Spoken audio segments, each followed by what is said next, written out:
Okay, good afternoon, board members, Mr. Gonzalez, district staff. The time is 6:02 p.m., and this is the 18th day of August, 2021. I call this meeting of the United Independent School District Board of Trustees to order. Mr. Rodriguez, could you please call roll? Ricardo Molina.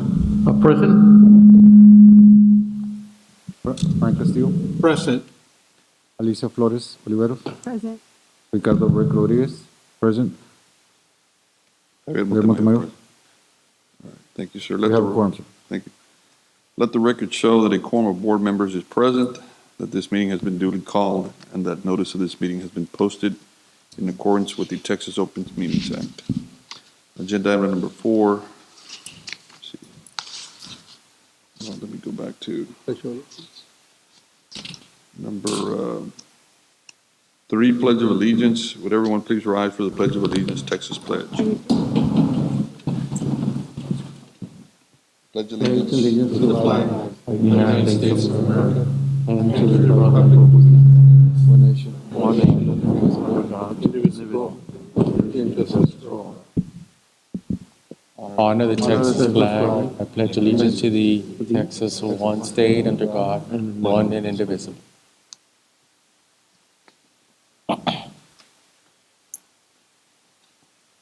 Thank you. Agenda item number 4, public comments. Yes, sir, we do have one public comment. Charlene Lavinia, TSTA. Mr. De La Viña, good afternoon. For the record, Rene de la Viña, Laredo United TSTA President. Good evening, honorable board members, Superintendent Gonzalez. I'm just here to give you a message from your employees, school employees, from the custodians to administration to teachers, everyone.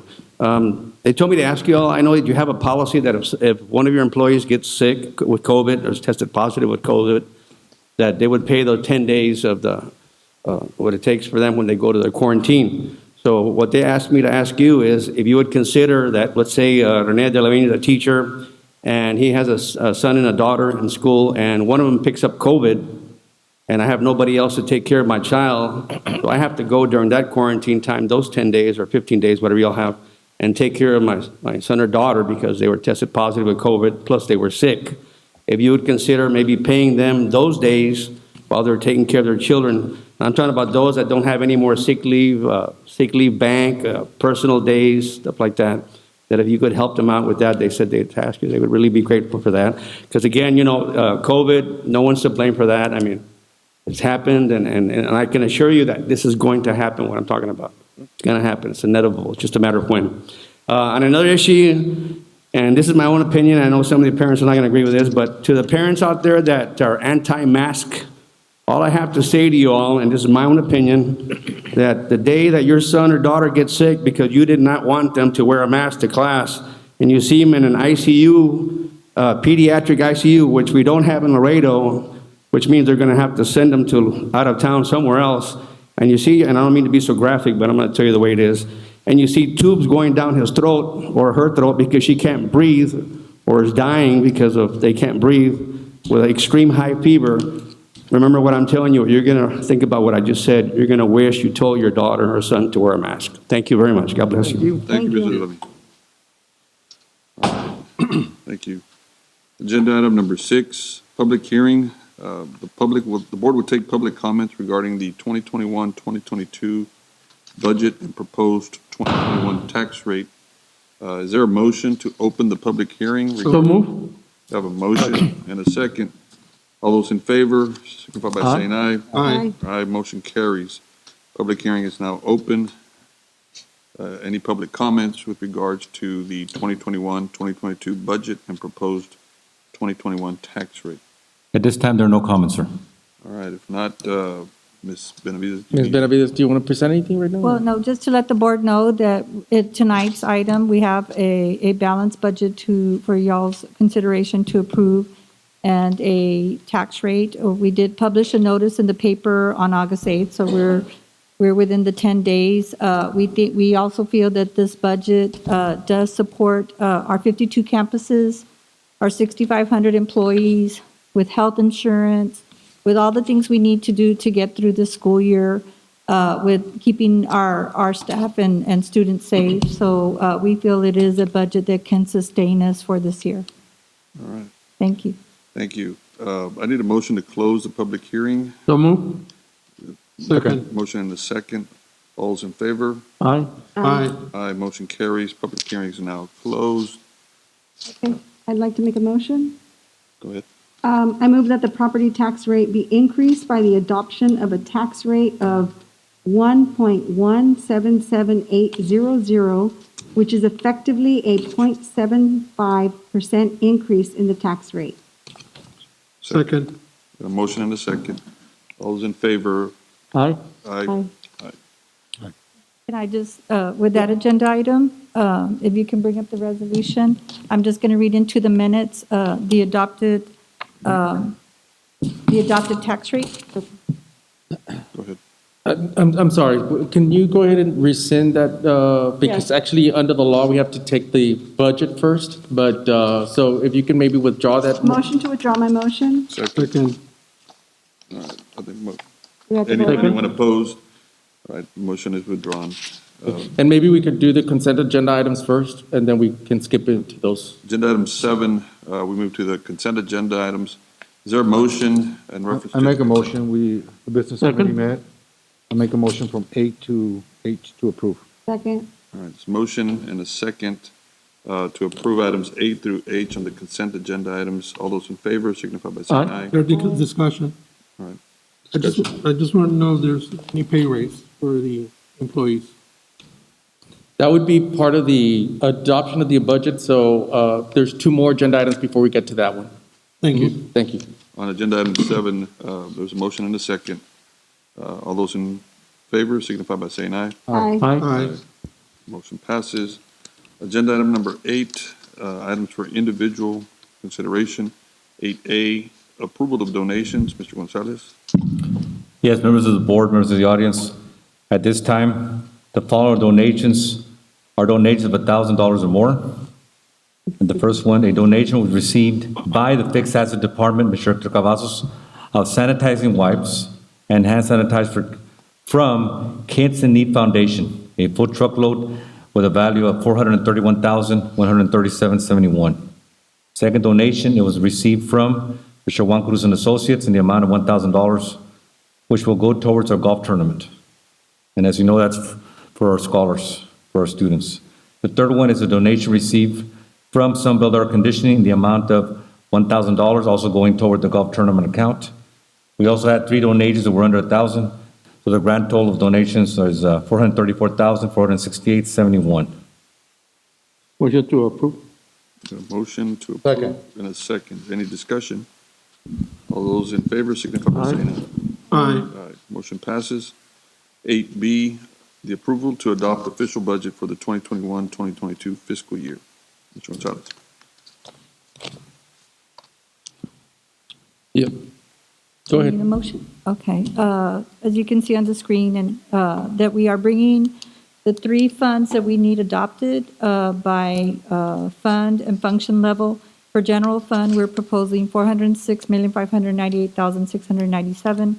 Debt service fund, $41,288,573. And for the child nutrition fund, $33,922,158. Those are the 3 funds that you need to adopt the whole budget for. Just to let you know that I have Mr. Garza here to kind of give you a real brief update on our enrollment. Remember, that was a key discussion with our budget where we were going to take a very conservative approach as far as trying to make sure we meet our state attendance. Mr. Garza, for the first 3 days of school. Good afternoon, members of the board, Mr. Gonzalez. Just some preliminary information. As we have been presenting over the last several meetings, we have on record about 1,300 students that were pending to register. So that was 1,300 away from our projected enrollment. So that was actually a good trend for us heading into the school year. However, that is on paper, right? That is registered. So physically, we, as of today, we are at minus 6,401 students from that projected enrollment. So that's the physical count of the individual students that have actually been attending as of today. That number on Monday was close to 9,200. So we've actually added 3,000 students over the last 3 days, so roughly about 1,000 per day. However, from Monday to Tuesday, we actually added about 2,500. So the last day, we added about 1,000. We were probably going to be trending about 1,000 until the end of this week, and then we're going to hover somewhere around 3,000 students minus. And then we'll see how it goes from next week on. We do get an uptick right after the Labor Day holiday. That's traditionally what has happened in any regular year. And so we do anticipate some additional students arriving. Again, this is new to everybody. We're not the only district that this has happened to. This is statewide, specifically along the border communities that they're having this issue. So we're hoping for the best, but just to kind of give you a brief update. And I do have some detailed information by grade, by feeder pattern, by cluster, whether it's elementary, middle school, and high school, and I can provide that to you at a break. So I've got a question. Yes, sir. So, Ms. Benavides, Mr. Garza, does your, well, I guess this uptick is not 3,000 students typically, it's usually 400 or 500. In a regular year, sir, like pre-COVID, we would probably start the year around 3,500 off, low. And so usually it's a 50% increase from day one to day two, and then it gradually decreases over time. That's why we normally take our snapshot, what we report to the state in October, because that's our peak enrollment. So this budget reflects enrollment at, what, at The- the 41,000 or the? Yes, it's the 38? 41,318 projected enrollment, the number that Mr. Garza's comparing the deficit from. We did use the projected enrollment, and we used a 94% attendance rate. And because you can bring the kids in, but it's them coming into school and not just being enrolled, but showing up for school. So we thought we used a conservative 94%. Again, something new to the whole state, right? So we're going to be watching it carefully. We can get daily reports on attendance from the admissions office. So it's just, again, we're being very cautious about, how we're using our projections So and what if we're things- budgeting. If things don't change, just for the worst case scenario, if things don't change and we have a $406.5 million budget, what do you anticipate that budget to be if things stay the same? If like Mr. Garza mentioned, if we're off about 3,000 students, they're not showing up, about 1,500 of them hadn't even pre-registered or registered, maybe that's going to be about 9 million. So we would look around, we would slow down expenses, and we've done it in the past where we just kind of slow down, maybe some positions, maybe some spending, and just still support our students if they have activities. And we just kind of, through leadership, we get together and say, okay, what can we slow down? We can do those things. We have fund balance that we can go into for one-time things that we would need, whether like Mr. Rangel would need to repair something big. Those would be the actions that we would take. And then at the same time, we would look at our ESSER funds and make sure we're being conservative with that, because I don't know if you know, the state is kind of expecting us to use our ESSER funds if we're going to fall short. So, that's a 3-year window right there. So again, we just want to be careful, maybe not to use too much ESSER funds, but seeing how much we can derive from our own student attendance. I think Mr. Gonzalez can speak to this, but we're being proactive now. We're not waiting for the next year's budget, right? So a lot of the positions are on hold. We're not hiring yet, even though when we started the budget process, we were adding teachers, right? So we've kind of put those on hold just to see where the numbers come in. And some of these individual teachers that, if the numbers are lower, we're redirecting them for the remote conferencing. So we're utilizing the staff members for other purposes that we need to be able to bring those kids in. So eventually those kids will count towards our enrollment, and so these numbers will come down hopefully with that as well. So today you're presenting the official budget effective when? Our budget, Our budget year starts September 1st. And this is, again, for the next 12 months. Yes, September 1st, 2021 through August 31st, 2022. And in here, you're telling us that there's, you're projecting at 94% enrollment. Of what Attendance. we had before. Attendance rate, Attendance, so. great. And you anticipate that those will be coming in, and that way we can operate as a school district without any changes. Yes, yes. If we meet enrollment, which we're down right now, and if we can continue to bring the kids in for attendance, that's going to be key. If you have an outbreak in a campus, it might cause, right now, we're not hearing anything from TA that they'll give us credit for closing, classrooms or, all they're offering right now is the 20 days of attendance that we can offer to a child to do remote conferencing. Right. And if so- I may, we're hoping to get better news tomorrow from the commissioner. As we've been meeting with, hearing the commissioners on Thursdays. We're hoping by tomorrow we can get better news, but it's really guidance from TA at this time.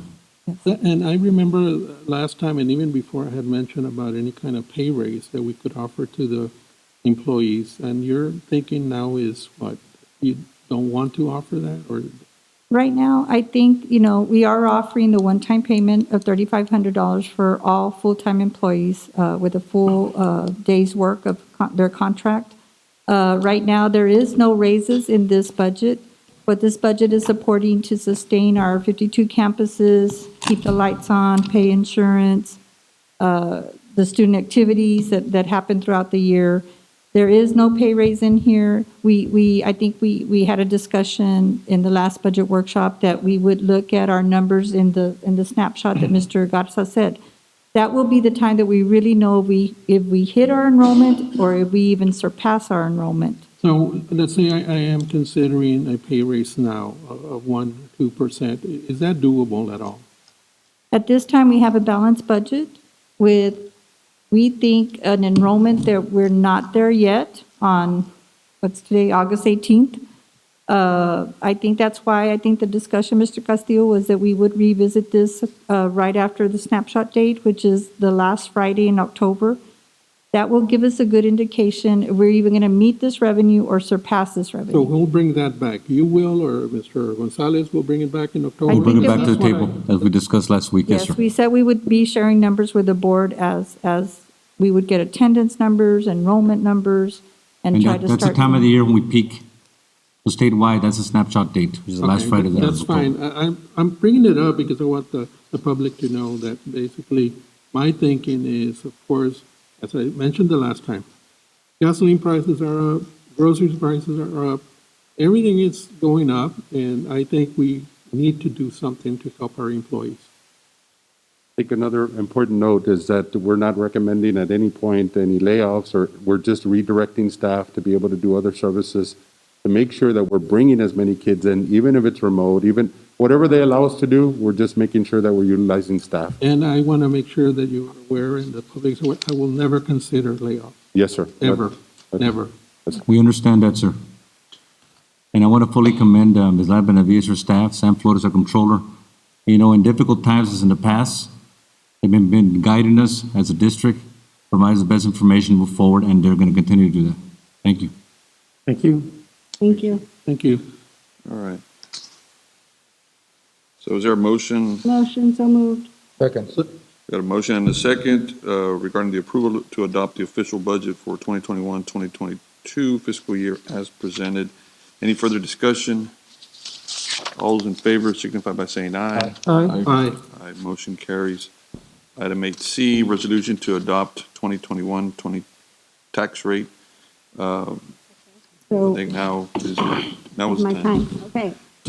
I move that the property tax rate be increased by the adoption of a tax rate of 1.177800, which is effectively a 0.75% increase in the tax rate.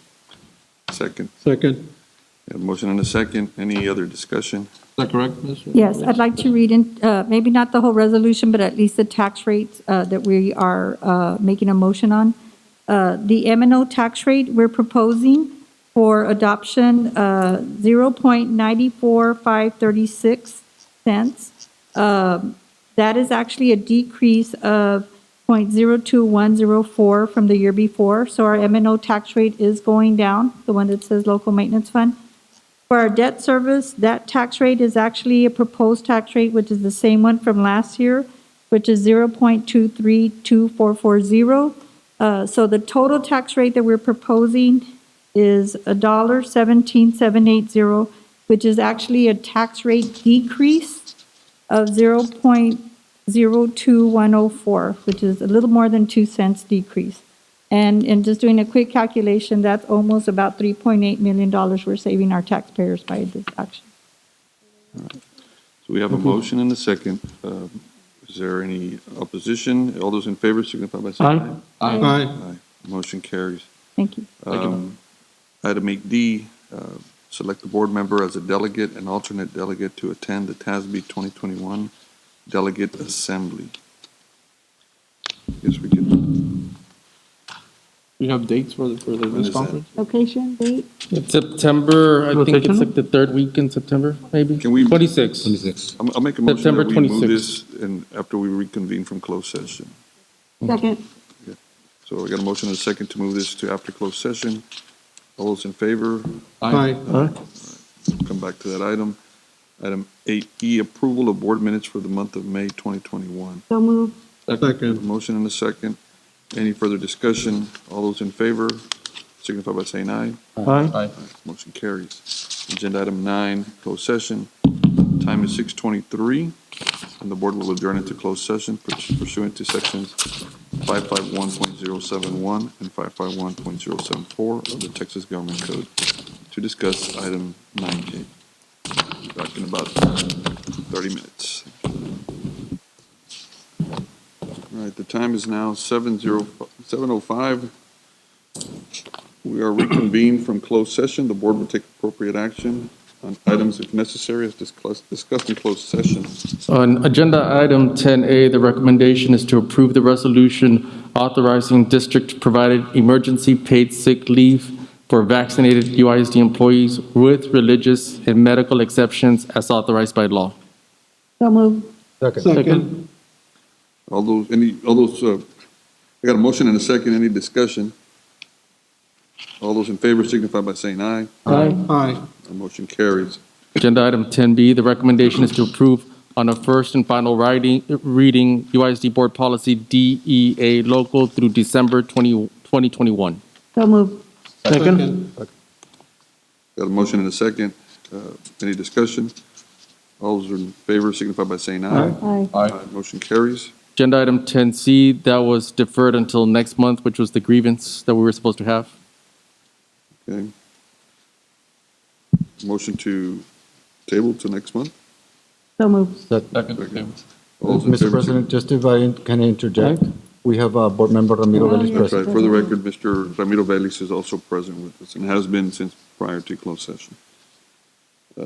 Agenda item 10D? B. No? D? E. B. Ah, no. Where D? B, sorry. At this time, Board Trustees, it is my recommendation for the appointment of Director of School Improvement to be Mrs. Cleo Gomez, moved. Principal Second. Gonzalez Miller. Second. We got a motion and a second. Any discussion? All those in favor signify by saying aye. Aye. Aye. Motion carries. Agenda item 10E. E. At Student this time, the assessment. recommendation of administration for the appointment of Director of Student Assessment to be Lara Gonzalez Vasquez. So moved. Second. Got a motion and a second. All those in favor signify by saying aye. Aye. Aye. Motion carries. 10F. At this time, the recommendation by administration for the appointment of Executive Director for Special Education to be Ms. Laura de los Santos. So moved. Second. Motion and a second. Any further discussion? All those in favor signify by saying aye. Aye. Motion carries. 10G. At this time, the recommendation of administration for the appointment of Social Superintendent for Student Support Service, Mr. Mike Garza. So moved. Second. A motion and a second. Any further discussion? All those in favor signify by saying aye. Aye. Motion carries. One more item, agenda item number 8, D, selection of a board member as delegate and alternate delegate to attend the TASB 2021 Delegate Assembly. Can, We have a Can we date. table that one table since it we for didn't next discuss it? meeting? No, we need to already submit it to TASB, so. Okay, so can you We give used to a, have Mr. Juan Ramirez. Alberto Ramirez.